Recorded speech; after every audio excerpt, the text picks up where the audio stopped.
Blow-off tubes. What are they? And how can they prevent your beer from becoming paint on the ceiling?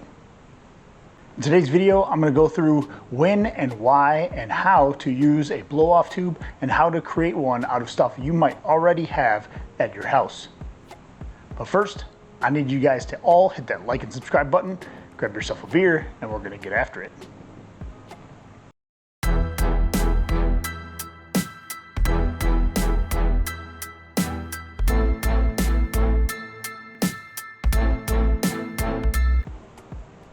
So we've all heard the horror stories, right? Where somebody has a great beer that they've just brewed, spent a lot of time and energy on, they pitch their yeast, they walk away for a few days, that yeast is doing a fantastic job of fermenting that beer, and the next thing you know, you've got the airlock shooting off, the bucket lid popping off, your fermenter pushed out the bung, what have you, whether it's sprayed up all on top of the ceiling or whether it's just oozing out inside of your fermentation chamber or your bedroom. All in all, it's not a good thing.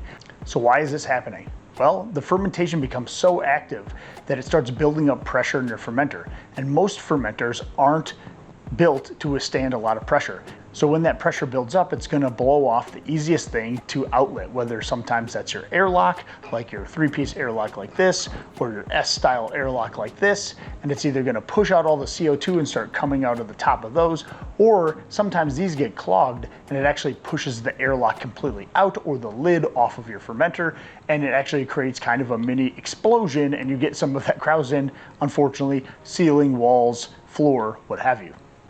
So the purpose of a blow-off tube is essentially to let that pressure out, to let some of that krausen spill out while it's actively fermenting your beer. So to easily do that, you need a piece of either vinyl or silicone tubing like this one here. And it's really going to depend on your specific fermenter, on how you're going to hook that on. But in most cases, people use a simple 3-piece airlock like this one here. So I'm going to show you quickly how you can put one on, depending on if your bung is like this one, or if you have a bigger bung like that one, or you have a bigger bung yet like that one.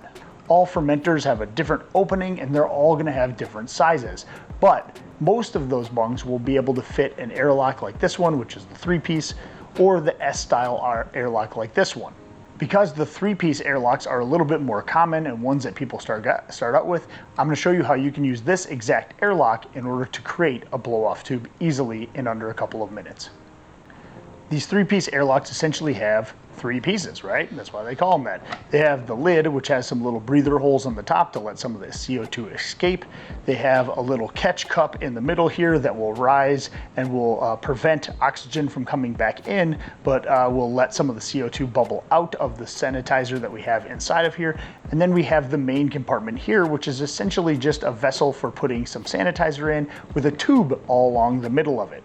This is the component that you're going to need. And you can prep this just in case and put it on either initially or when you see the krausen getting closer to the top of the lid.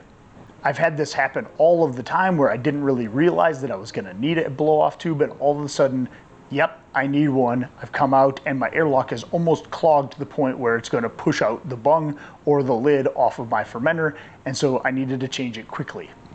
So what I would do is keep the bung that you already have in your fermenter or your hole that's in your bucket lid, doesn't matter. It's gonna fit one of these 3-piece airlocks. I would grab a little bit of sanitizer in order to get that wet down. And then it's just a matter of finding a 1/2-inch piece of either vinyl or silicone tubing. In this case, this is silicone, and the benefit of using silicone is I can actually boil this, clean out any of the stuff that's on the inside of this pretty easily, and use it the next time. So essentially what you're gonna do is you're going to wet that down with some sanitizer in the middle there. You're gonna take your either silicone or vinyl tubing, and then you're just going to fit that over the top of the tube that's inside of that airlock. And so as you can tell, now I have a straight way for that krausen to get out of the fermenter without creating air gaps where air can come back into my fermenter once the fermentation is complete. Then I'm gonna go ahead and just put that airlock back on top of my bung, put it back on my fermenter, or if it's already been on the fermenter, leave it there. And then I'm gonna take this side and then I'm gonna put it inside of a jar that's full of sanitizer. Either a small mason jar works or even a pint glass in a pinch. And then this becomes essentially a larger airlock version. but it allows the krausen to come up the tube and then finally escape. And some of that krausen and yeast will actually go inside of your pint glass or your mason jar, so you don't want to fill it completely full. You want to allow for some of that to actually get in there, and then it will settle out at the bottom, and you can change that frequently as needed without really disturbing your blow-off tube. Now there are a variety of different ways in order to create a blow-off tube, and this is just one that's simple that you might need to do in a quick pinch if your beer is showing signs of clogging your airlock, or you're worried that your krausen's creeping up and getting really close to the lid. I would add a blow-off tube if you know you've used a yeast before and you've needed one. Just do it in advance. It's essentially, even if you don't need it as a blow-off tube, a larger airlock. But in all cases, it's going to prevent that pressure from getting built up and blowing off, painting your ceiling, walls, carpet, couch, and your wife isn't going to get pissed at you. I hope that helps. Leave any comments or questions in the video description below. Happy brewing and cheers. Hey, thanks for watching my video. I really do appreciate it.